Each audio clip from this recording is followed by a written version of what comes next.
இயக்குனர் ராகவேந்திரா இயக்கிய மாயக்கூத்து அப்படின்ற திரைப்படத்தை பத்தி நம்ம இந்த திரைவிமர்சனத்துல பார்க்க போறோம்.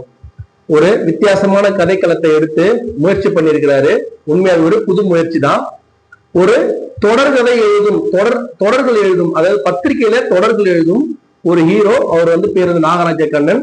40 வயசுக்கு மேல இருக்கிற ஒரு மனிதனை வந்து ஹீரோவா போட்டு படம் எடுத்ததே வந்து முதல்ல இயக்குனர் வந்து பாராட்டணும்.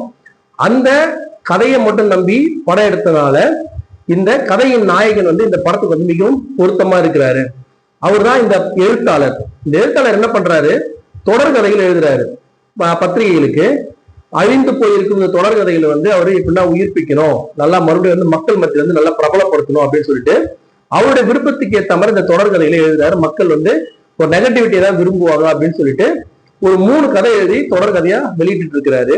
அந்த 3 கதையில ஒரு கதாபாத்திரங்களை வந்து நெகட்டிவிட்டி, அதாவது வந்து ஒரு நீட் படிக்கும் ஒரு பெண்ணு, எக்ஸாம் டாக்டராக விரும்பும் ஒரு பொண்ணு, ஒரு 49 கொலை செய்த ஒரு கேங்ஸ்டர், 50வது கொலை செய்ய வேண்டும் முயற்சி செய்யற ஒரு கேங்ஸ்டர், அப்புறம் ஒரு நியாயமான உண்மையான வீட்டு வேலை செய்யும் ஒரு பெண். இந்த 3 பேரை பத்தி ஒரு தொடர்கதை எழுதிட்டே இருக்கிறாரு.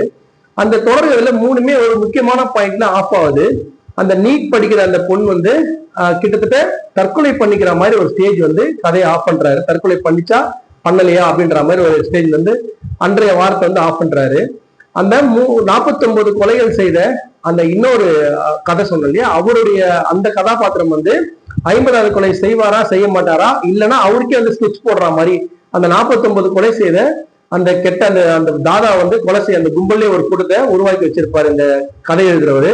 அவனால இவர் கொல்லப்பட்டாரா கொல்லப்படாரா அந்த மாதிரி ஸ்டேஜ்ல ஒரு கதையை ஆஃப் பண்ணி வச்சிருப்பாரு. இன்னொரு கதை, நியாயமான ஒரு பெண் வந்து வீட்டுல திருடுனா மாதிரி அந்த வீட்டின் ஓனர் வந்து ஒரு சித்தரிச்சு வச்சிருப்பாங்க. அப்ப இது இதுதான் திருடி நிரூபிக்கிற நேரத்துல வந்து கதையை வந்து ஆஃப் பண்ணி வச்சிருப்பாரு.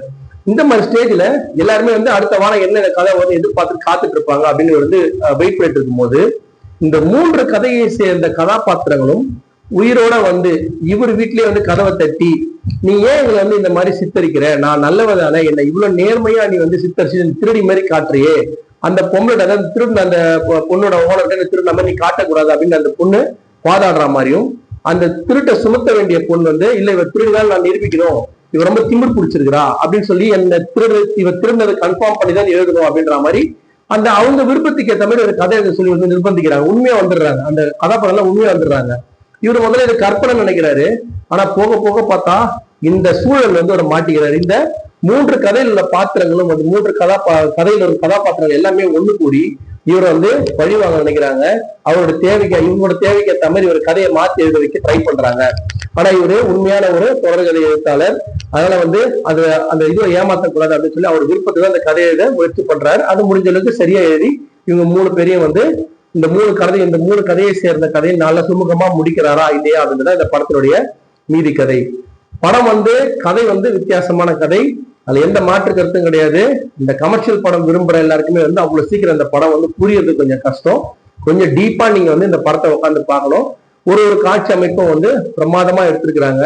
நடிகர்கள் வந்து எல்லாருமே, அதாவது ஹீரோவா நாகராஜ கண்ணன் அப்படின்னு பண்ணியிருக்காரு, அவருடைய மனைவியா எஸ்கே காயத்ரி அப்படின்றவங்க பண்ணியிருக்காங்க. 2 பேருமே வந்து ஒரு வீட்டுல ஒரு கணவன் மனைவி எப்படி இருப்பாங்க, ரொம்ப ஓவர் ஆக்டிங் எல்லாம் கிடையாது, கிளீனா ஷட்டிலா பண்ணியிருக்கிறாங்க. 3 கதை வந்து இதை பேஸ் பண்ணி நடக்குதுன்னு சொல்லி சொன்னேன். முதல் கதை வந்து ஐஸ்வர்யா ரகுபதியும் ரேகா குமரன் அப்படின்ற ஒரு ஆர்டிஸ்ட், 2 முக்கியமான ஆர்டிஸ்ட் இருப்பாங்க. அதுல அந்த பொண்ணு அந்த ஐஸ்வர்யா ரகுபதி வந்து அவ்வளவு சூப்பரா ஆக்ட் பண்ணியிருந்தாங்க. உண்மையா அந்த ஒரு வேலைக்கார பொண்ணை எப்படி பண்ணியிருப்பாங்க அந்த மாதிரி பண்ணியிருந்தாங்க. அடுத்து வந்து பிரகதீஸ்வரன் தெரியும், அந்த நீட் சம்பந்தமான ஒரு கதையில வந்து அந்த பொண்ணா நடிச்ச பொண்ணும் அது பொண்ணா நடிச்சு ஒரு குழந்தை ஒன்று நடிச்சிருப்பா, +2 படிக்கிற பொண்ணு மாதிரி. அவ அந்த நீட்ல ஏற்படுற அந்த துன்பங்களை வந்து ரொம்ப அழகா சூப்பரா வந்து பண்ணியிருப்பா. நல்ல எக்ஸ்பிரஷன் நல்லா இருந்தது. அதோட அந்த பிரகதீஸ்வரன் ஏற்கனவே பல விஷயங்களை பல படம் நடிச்சவர், அதனால அவருக்கு அது சும்மா அல்லா சாப்பிட்ட மாதிரி சாப்பிட்டாரு. தாதாவா சாய்தீனா பல படங்கள் நடிச்சவர் அவரும் வந்து இந்த படத்துல வந்து அது அவருடைய கேரக்டரை கிளீனா பண்ணிட்டாரு. இதுல வந்து இன்னும் சில கதாபாத்திரம் வந்து சிறப்பா பண்ணிருக்கிறாங்க. இந்த படத்தை வந்து ஓவராலா நீங்க வந்து அதாவது ஒரு நல்ல படம் பார்க்கணும், ஒரு வித்தியாசமான படம் பார்க்கணும் அப்படின்ற விரும்புறவங்க எல்லாருமே இந்த படத்தை வந்து கண்டிப்பா போய் பார்க்கலாம். கொஞ்சம் இன்டர்வலுக்கு கொஞ்சம் அதுக்கப்புறம் இன்டர்வல் தாண்டி கொஞ்சம் வரைக்கும் நல்ல கிரிப்பா போகுது படம். கடைசியில ஒரு 1/2 மணி நேரம் கொஞ்சம் நம்மளுக்கு அதே சொன்னதையே கொஞ்சம் போர் அடிச்சா கூட நம்ம அதுக்காக இந்த படத்தை வந்து நல்லா இல்லாத படம் சொல்ல முடியாது.